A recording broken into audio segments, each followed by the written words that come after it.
নমস্কার, আমি অ্যাডভোকেট অনিল কুমার রায়, পশ্চিমবঙ্গ পুলিশের প্রাক্তন ডেপুটি পুলিশ সুপার। আজকে আমরা আলোচনা করব এফআইআর এবং জেনারেল ডায়েরি কি এবং এদের মধ্যে কি পার্থক্য।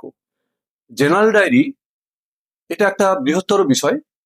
পুলিশ আইনের 44 ধারা অনুযায়ী থানাতে, আমাদের ভারতবর্ষের সমস্ত থানাগুলোতে একটা রেজিস্টার মেনটেন করা হয়।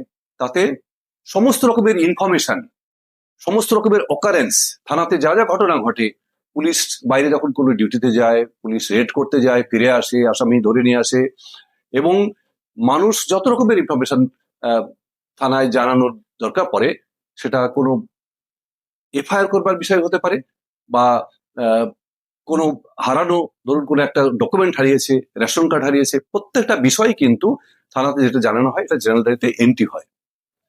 এফআইআর হচ্ছে জেনারেল ডায়েরিতে যেসব এন্ট্রি হয় তার কিছু বিষয়, অর্থাৎ এটাও ফৌজদারি কার্যবিধি আইনে আগে যেটা ছিল 154 ধারায়, বর্তমানে এটা বিএনএসএস বা ভারতীয় নাগরিক সুরক্ষা সংহিতার 173 ধারাতে শুধুমাত্র কগনিজেবল বা ধর্তব্য অপরাধ, এই ধরনের অপরাধের যে অভিযোগ সেইটা থানাতে যেটা জানানো হয় সেটা একটা রেজিস্টারের মধ্যে এটা লিপিবদ্ধ হয় তদন্ত করবার জন্য।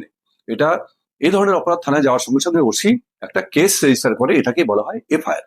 এফআইআর হওয়া মানেই হচ্ছে একটা অভিযোগের তদন্ত শুরু হওয়া।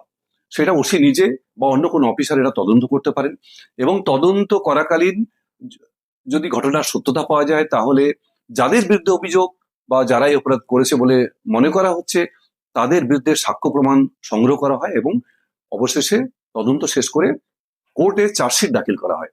আর যদি তদন্তে দোষ প্রমাণ না পাওয়া যায়, সাক্ষ্য প্রমাণ না পাওয়া যায়, কিংবা অপরাধ সংঘটিত হয়েছে কিন্তু কে করেছে এটা জানা যায়নি, তাহলে সেক্ষেত্রেও কিন্তু after investigation police final report submit করে। এই দুটো জিনিসই হচ্ছে মানে প্রধানত জেনারেল ডায়েরি এবং এফআইআর এর মধ্যে পার্থক্য।